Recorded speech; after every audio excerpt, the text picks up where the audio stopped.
Olá, eu sou a Cida, esse é o canal Compartilivros e essa semana eu vou fazer a resenha do livro Orange is the New Black, da Piper Kerman.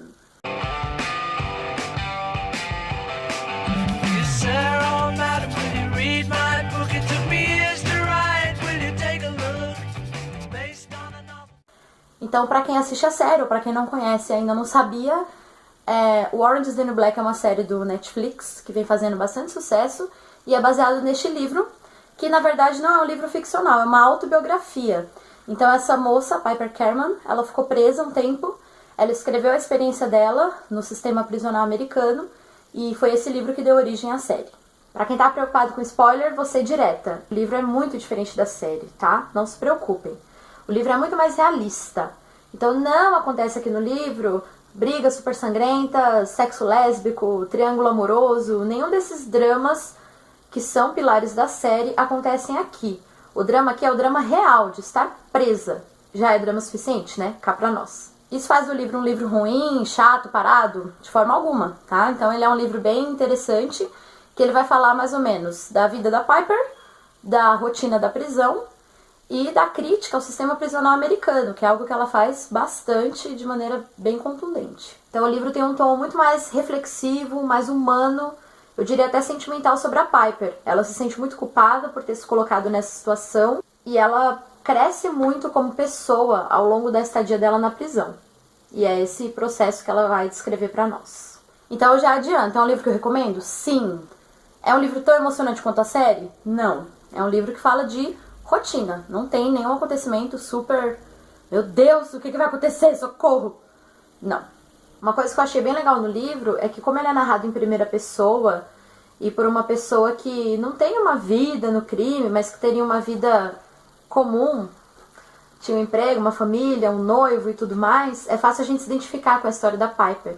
Inclusive eu fico até pensando que esse é o motivo do sucesso do seriado, né? É muito fácil se identificar com a Piper.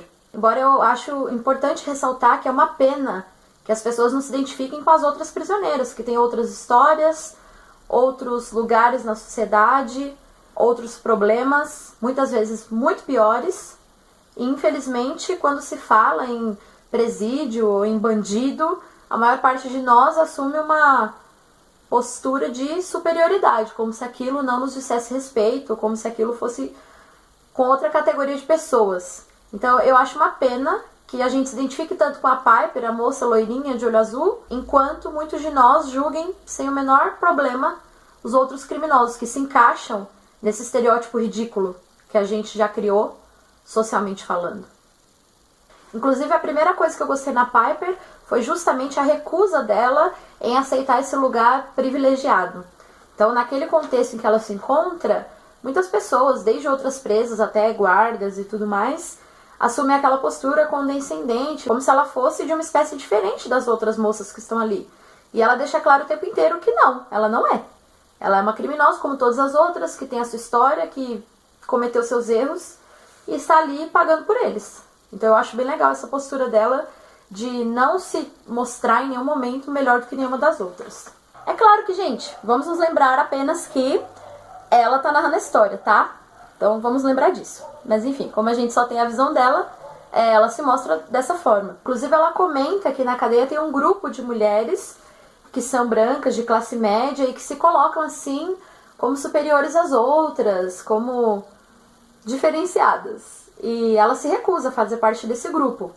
A Piper demonstra uma empatia muito grande, essa capacidade de se colocar no lugar do outro e de se identificar e achar algo de você.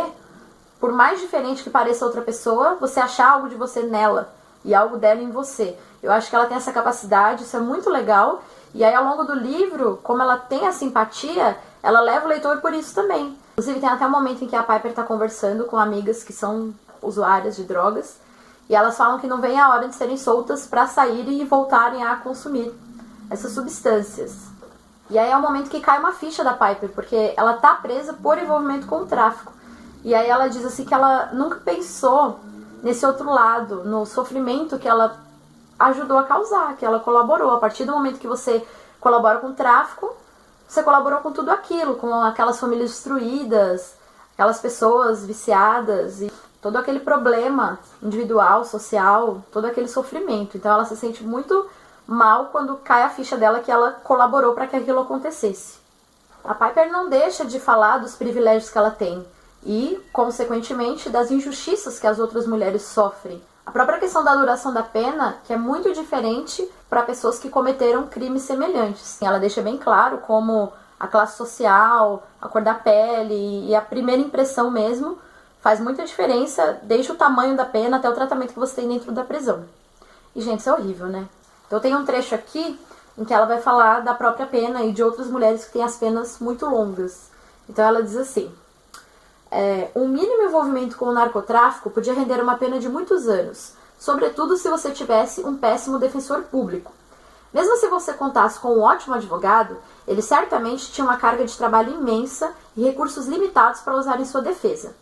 Era difícil acreditar que a natureza de nossos crimes fosse responsável por minha pena de 15 meses em comparação com as penas muito mais longas de algumas das minhas vizinhas. Mas eu tive um advogado particular fantástico e um terninho elegante para combinar com meu cabelo louro.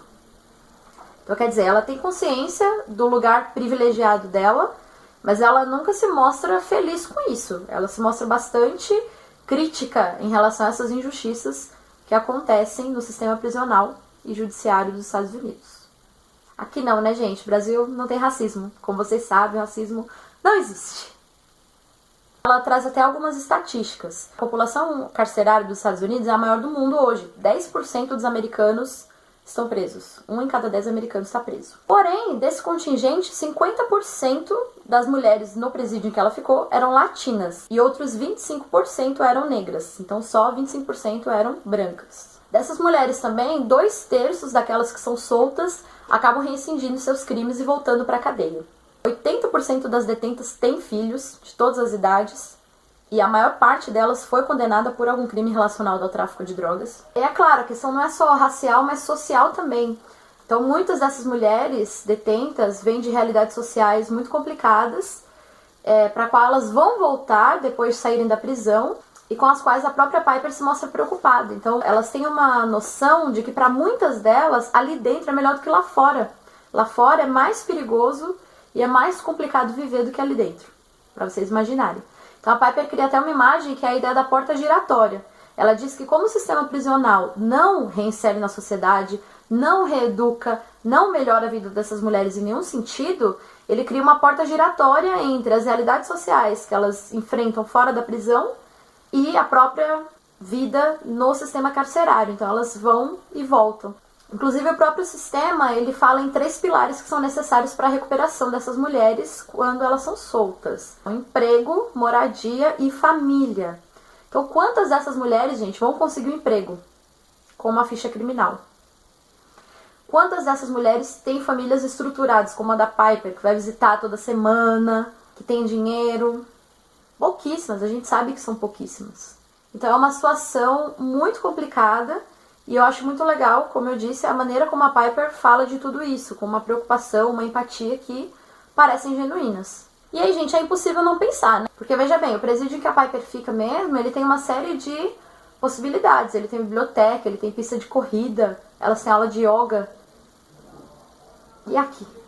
A gente sabe da superlotação, da ilegalidade que acontece lá dentro, com a questão do celular, por exemplo, a corrupção dos agentes penitenciários, a força que tem organizações criminosas como o PCC. Então, quer dizer, os nossos presídios acabam virando escolas do crime, né? Então, assim como os americanos, no caso da crítica da Piper, eles não recuperam ninguém, eles não ensinam ninguém a sair de lá melhor do que entrou. Qual o sentido de tudo isso? Por que a gente quer tanto, e a gente, eu digo o povo de maneira geral, prender, reduzir a maioridade penal, lascar todo mundo na cadeia, sendo que a gente sabe que amanhã ou depois esses caras vão sair com mais ódio ainda para despejar em cima da gente. Então, eu acho que uma revisão desse sistema, ela é urgente. Todo mundo sabe que não funciona, todo mundo sabe que só piora a criminalidade, que não recupera ninguém, que deixa os prisioneiros mais violentos, mas mesmo assim a gente continua querendo isso? Gente, desculpa, não consigo enxergar nenhuma lógica nisso. E claro, como eu comentei também, ela vai gastar um bom pedaço do livro criticando o sistema prisional e a ineficiência dele. Então, antes de mais nada, é preciso ter em mente as penas mínimas obrigatórias para crimes relacionados a tráfico de drogas nos Estados Unidos. Então, os Estados Unidos, a partir dos anos 80, anos 90, eles intensificaram muito a guerra às drogas, querendo fechar o cerco contra o tráfico. O que a própria Piper diz que é um erro, porque eles procuram diminuir a oferta, mas não se preocupam em diminuir a demanda. E enquanto tiver demanda, vão dar um jeito de ter oferta. A Piper foi presa em 2004, quando isso ainda era muito forte. Eu estou deixando 2 links para vocês aqui na descrição. O primeiro vai relacionar as quantidades de drogas que as pessoas portavam e a pena mínima obrigatória. Então, a pena mínima obrigatória, ela tirava do juiz a decisão de julgar aquele caso específico, considerando o contexto, considerando a pessoa, não tinha essa possibilidade. Ele era obrigado a dar aquela pena mínima obrigatória. Quer dizer, eles tratavam pequenos usuários de drogas como super traficantes. E o segundo link é de uma reportagem de 2013, se eu não me engano, que é quando o Obama, no caso, vai mudar um pouco essa lei. Porque essa lei foi responsável pela superlotação do sistema carcerário americano. E, claro, tremendas injustiças, porque você tem, assim, a maior parte das mulheres presas, por exemplo, tem envolvimento mínimo com o tráfico de drogas. Então, muitas vezes, até por meio de um companheiro, de um filho, de alguém que guardou droga em casa, ou dela ter levado dinheiro para alguém, enfim. Então, são coisas mínimas que renderam sentenças muito longas. E a Piper vai questionar muito essa ideia da pena mínima obrigatória. Até porque, gente, se a gente pensar a longo prazo, você vai tirar, por exemplo, uma usuária pequena de drogas do convívio do filho, por exemplo, e os filhos vão crescer jogados, e amanhã isso pode trazer um mal maior para a sociedade do que aquela usuária ficar solta, né? Então são coisas para se pensar. E o sistema prisional é injusto, desde o julgamento até a soltura das presas, quando ele não ajudou a reinserir, nem a educar, nem a incluir essas mulheres de novo na sociedade. Além da própria ideia de ser privado da liberdade e tudo mais, o presídio feminino ele tem outros dramas, né? Por exemplo, a questão do machismo lá dentro. Então existem alguns momentos, por exemplo, em que os caras vão fazer revistas nas detentas e eles aproveitam e apalpam os seios delas, e é uma coisa horrorosa. Todo mundo que é mulher acho que consegue imaginar isso. Então a Piper fala assim que qualquer denúncia de assédio sexual faria com que essa prisioneira fosse parar na solitária para sua própria segurança. Quer dizer, quem que vai se arriscar a fazer um negócio desse? Então essas mulheres não têm voz, elas são menos que nada lá dentro. Se a gente já sofre com machismo aqui fora, imagina num lugar desse em que existe, além de uma relação de poder de gênero, uma relação de poder de fato entre um policial e uma detenta. Então isso do machismo e da maneira como eles tratam essas mulheres é bem complicado. E uma coisa que também me chamou a atenção foi o comentário que ela faz sobre as pessoas que têm penas muito longas. Então a Pop, por exemplo, que cuida da cozinha, ela tá ali há mais de 10 anos. Isso em 2004. Então é assim, ela perdeu a revolução dos computadores, da internet, dos celulares, ela não sabe nada disso.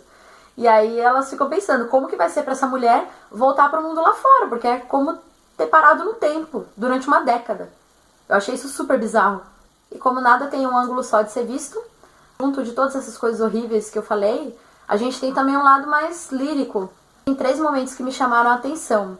O primeiro é a festa do Dia das Crianças.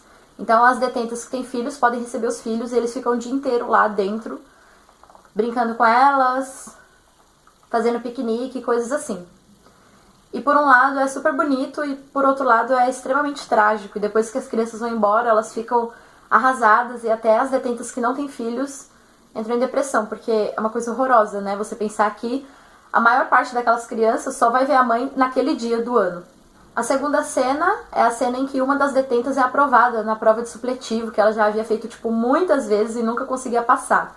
E as outras ficam tão felizes, tem uma festa tão grande porque ela passou, que a gente percebe que realmente existem situações na vida que não dá pra você passar sozinho. Você precisa se unir com quem tá do seu lado. A Piper também aprende isso. Ela disse que ela era muito egoísta e muito solitária, sempre se considerou assim. Mas que na cadeia ela mudou essa visão. Que ela nunca conseguiria ter chegado ao fim se não fosse as pessoas lá de fora que a amavam, que ajudaram muito. E também as pessoas ali de dentro, com as quais ela se associou e criou laços muito fortes. E por fim tem uma cena que no seriado fizeram uma adaptação e já tinha me emocionado muito, que é a questão do contato humano. No livro, a Piper vai na pedicure, e aí quando a moça pega os pés dela pra fazer as unhas, ela fica extremamente emocionada, porque fazia muito tempo que ninguém tocava nela. Gente, eu não... eu fiquei emocionada de verdade, porque eu não consigo imaginar o quão difícil deve ser isso. de você não poder tocar nas pessoas, porque tem uma regra lá, elas não podem se tocar. E no seriado eles fazem isso com a Piper indo ao salão que tem na série. E a moça vai lavar o cabelo dela e ela começa a chorar de tanto tempo que fazia, né, que ninguém tocava nela. Isso é desumano, gente, de verdade. Ou então eu sou muito sensível, ou então vocês são muito insensíveis. E uma questão muito forte também no livro é que a cadeia é um mundo paralelo, né? Ela tem seus próprios rituais. E as mulheres que têm penas, principalmente as que têm penas longas, elas se veem num dilema, porque, por um lado, se elas adentrarem muito nessa vida da cadeia, elas não conseguem mais se ver fora dali, elas não conseguem imaginar uma coisa diferente daquilo, e quando elas são soltas, elas têm muita dificuldade de integração. Mas, por outro lado, se elas ficarem pensando no mundo lá fora, elas enlouquecem, elas se matam, porque aquilo ali dentro é muito horrível. Então a Piper fala desse dilema, né, entre viver o dia ali na cadeia, se envolver com a vida da cadeia, ou não, ficar pensando lá fora. E aí uma coisa que eu achei legal é que no epílogo do livro, depois que a Piper é solta e tudo mais, ela diz que não se passa um dia na vida dela sem que ela se lembre da cadeia. Tem uma cena que eu achei bem interessante, que ela tá correndo no parque, logo depois de ser solta, e ela para e começa a chorar no meio do parque, porque ela fica pensando em como a saída dela foi marcada por pessoas que estavam esperando, por um emprego que um amigo arrumou e estava esperando por ela, a casa nova e tudo pronto, sabe? E ela fica pensando como, por ano, milhares de pessoas são soltas sem ter nenhuma daquela estrutura, sem ter nenhuma mão amiga, sabe? Para ajudar a pessoa a recomeçar. Ela vai participar de uma ONG, então, que faz isso, né? Que trabalha com a reinserção dessas pessoas. Mas a mensagem que fica do livro mesmo é que não adianta todo esse sistema prisional se ele não recuperar, se ele não ajudar a reinserir as pessoas. Inclusive, ela termina o livro com uma citação que é mais ou menos assim: a gente tem que transformar esses ferros velhos em oficinas. E eu acho legal que essa experiência da Piper, que é uma experiência individual, tenha se transformado numa reflexão que não é individual, que é social. Então sim, eu adorei o Orange is the New Black, achei o livro muito humano, sensível, é uma linguagem fácil, então é um livro que você lê rápido, eu li em menos de uma semana. Não tem toda a maluquice da série, mas não é por isso que é menos legal, que não vale a pena. E eu acho que às vezes é bom também a gente sair fora da nossa zona de conforto, né? Pensar que existem tantas pessoas em tantas situações diversas das nossas, e em como isso pode ensinar pra gente. Acho que tá na hora de pensar um pouquinho no tipo de mensagem que essa história traz pra gente e em que tipo de cidadão que a gente pode ser a partir de ter contato com essas coisas. Tá bom? Então é isso. É muito difícil não entrar em algumas questões espinhosas quando você pega um livro tão espinhoso pra ler. Então vou continuar assistindo a série. Não me dê spoilers, tá? Que eu ainda tô na segunda temporada. Até a próxima.